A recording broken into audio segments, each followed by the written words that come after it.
મહત્વના સમાચાર મહીસાગરથી પ્રાપ્ત રહ્યા છે। મહીસાગર જિલ્લામાંથી મોટા અને મહત્વના સમાચાર હાલ પ્રાપ્ત થઈ રહ્યા છે। વીરપુરના રણજીતપુરા ગામમાં તળાવ તૂટવાનો ખતરો તોડાઈ રહ્યો છે। ભારે વરસાદથી તળાવની પાળ થઈ ક્ષતિગ્રસ્ત।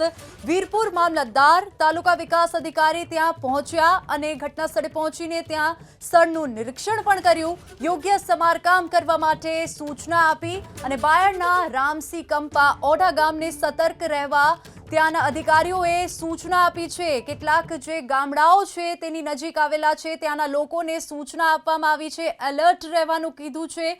તખતપુરા, પીપોદરા, દક્ષિણેશ્વર ગામને સતર્ક રહેવા સૂચના આપવામાં આવી છે। આ મહત્વના સમાચાર હાલ પ્રાપ્ત થઈ રહ્યા છે।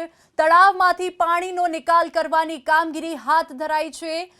વીરપુર મામલતદારે અને તાલુકા વિકાસ અધિકારીએ ત્યાં પહોંચીને ઘટના સ્થળે પહોંચીને સ્થળનું નિરીક્ષણ કર્યું અને ત્યાં જે તળાવની આસપાસ જેટલા ગામડાઓ હતા ત્યાંના લોકોને એલર્ટ કરવા સૂચના આપી છે।